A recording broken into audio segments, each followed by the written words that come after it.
ये corona virus के परिवार का एक वायरस है। इसका नाम इसकी सतह पर ताज जैसी कीलों को देखते हुए रखा गया है। SARS-CoV-2 से कोविड-19 बीमारी हो सकती है, जिसका मतलब है कोरोना वायरस 2019। ये एक फैलने वाला वायरल संक्रमण है जो मुख्य रूप से हमारे गले और फेफड़ों को प्रभावित करता है। जब आप कोरोना वायरस के संपर्क में आते हैं तो आपके शरीर में क्या होता है? आखिर कैसे आपके शरीर में निमोनिया पनपने लगता है? और अगर कोई टीका होता तो वो कैसे काम करता? सभी वायरसों की तरह कोरोना वायरस भी जीवित सेल यानी कोशिकाओं को संक्रमित कर अपनी संख्या बढ़ाते हैं। चलिए करीब से देखते हैं। वायरस के अंदर आनुवांशिक सामग्री या जेनेटिक मटेरियल होती है जिससे ये अपने जैसों की संख्या बढ़ा सकें। वायरस के एक इंसान से दूसरे इंसान के अंदर जाते वक्त प्रोटीन की एक ठोस परत इस जेनेटिक मटेरियल को सुरक्षित रखती है। एक बाहरी कवर होने से ये वायरस कोशिकाओं की झिल्ली यानी सेल मेम्ब्रेन को संक्रमित कर पाते हैं। इस बाहरी कवर के अंदर से प्रोटीन के कणों की कीलें निकली होती हैं। कोरोना वायरस के लिए ये कीलें यहाँ दिख रही कीलों से कहीं ज्यादा बड़ी होती हैं।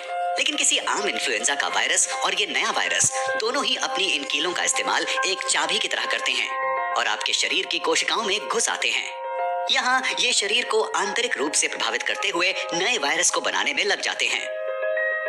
जब एक संक्रमित व्यक्ति बात करता है, खांसता है या छींकता है तो वायरस की छोटी बूंदें आपके मुंह या नाक से होते हुए आपके फेफड़ों में जा सकती हैं। एक बार आपके शरीर में आने पर यह वायरस आपके गले, नाक और फेफड़ों की कोशिकाओं के संपर्क में आ जाएगा। वायरस की सतह की एक कील आपकी स्वस्थ सेल मेम्ब्रेन में किसी ताले पर चाबी जैसा रोल अदा करेगी। इससे वायरस आपके सेल में घुस आएगा। एक आम फ्लू वायरस आपके सेल की बाहरी परत से एक कवच बनाकर आपके सेल के केंद्र या न्यूक्लियस में जाता है, जो कि सबसे अहम हिस्सा होता है। इसके बाद वायरल कवच और मेम्ब्रेन मिल जाते हैं और सेल के न्यूक्लियस में प्रवेश कर लेते हैं। वहीं दूसरी तरफ कोरोना वायरस को किसी होस्ट सेल के न्यूक्लियस में प्रवेश करने की जरूरत नहीं होती। ये सीधे होस्ट सेल के राइबोसोम नाम के हिस्सों तक जा सकते हैं। राइबोसोम वायरस की जेनेटिक सूचना का इस्तेमाल करते हुए वायरल प्रोटीन बनाते हैं, जैसे कि वायरस की सतह पर रहने वाले कील।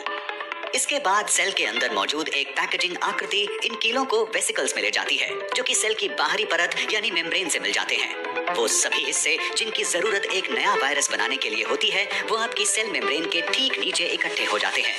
फिर एक नया वायरस सेल मेम्ब्रेन से अलग होते हुए जन्म लेने लगता है।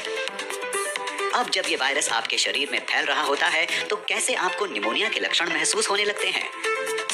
इसके लिए हमें आपके फेफड़ों को देखना होगा।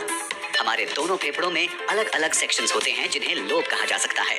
आमतौर पर जब आप सांस लेते हैं तो हवा आपकी सांस की नली में आराम से घुसती है, जहां से ये बड़ी नलियों या ब्रोंकाई में जाती है और फिर पतली नलियों या ब्रोंकियोल्स में जाकर छोटी थैली जैसे आकार की एल्वियोलाई में जाती हैं। आपकी सांस का रास्ता और ये थैलियां लचीली होती हैं। जब आप सांस अंदर लेते हैं तो ये छोटे गुब्बारे की तरह फूलती हैं और जब आप सांस छोड़ते हैं तो ये पिचकती हैं। आपकी एल्वियोलाई के इर्द गिर्द खून की छोटी नलियां होती हैं। जो हवा आप अंदर लेते हैं उसका ऑक्सीजन आपके खून की नलियों में जाता है। फिर आपके शरीर का कार्बन डाइऑक्साइड आपकी नलियों से निकलता है ताकि आपके सांस छोड़ने पर आपके फेफड़ों से ये बाहर निकल सके। आपकी सांस के रास्ते के ज्यादातर कीटाणु सांस की नली के अंदर मौजूद बलगम अपनी ओर खींच लेता है। एक स्वस्थ शरीर में बालों जैसे दिखने वाले सिलिया से ढकी नलियां ज्यादातर इस बलगम और कीटाणुओं को सांस के रास्ते बाहर फेंकती रहती हैं, जिससे आपको खांसी आती है। आमतौर पर आपका रोगों से लड़ने वाला सिस्टम उन वायरस और कीटाणुओं पर हमला करता है जो म्यूकस को पार कर आपकी एल्वियोलाई तक पहुंच जाते हैं। हालांकि अगर आपका रोगों से लड़ने वाला सिस्टम कमजोर हो गया है, जैसा कि कोरोना वायरस के मामले में हो जाता है, तो ये वायरस उन लड़ाकू सेलों को हरा देंगे और आपके ब्रोंकियोल्स और एल्वियोलाई में जलन महसूस होगी, क्योंकि आपका सिस्टम बढ़ते हुए वायरस से लड़ रहा होगा। इस जलन से आपके फेफड़ों में पानी जैसा भरने लगेगा, जिससे आपके शरीर के लिए जरूरत जितना ऑक्सीजन लेना मुश्किल हो जाएगा।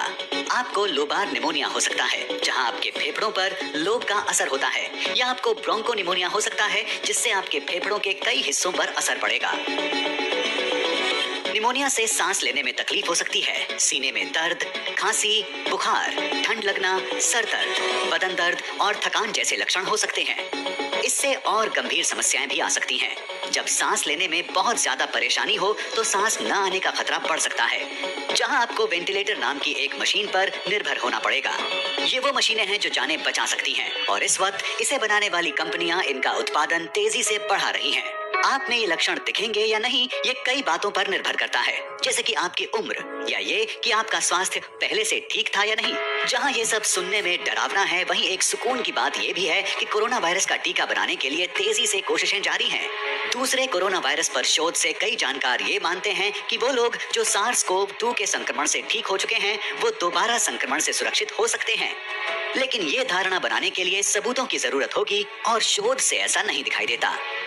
कोरोना वायरस के खिलाफ एक संभावित टीके को लेकर कई तरह की अटकलें हैं। इसमें एक आम धारणा यह है कि अगर इसी वायरस के कमजोर वर्जन के टीके लगाए जाएंगे तो इससे ये वैक्सीन आपके शरीर को इस वायरस से लड़ना भी सिखा देगी और ये इतना कमजोर होगा कि आप इससे प्रभावित भी नहीं होंगे।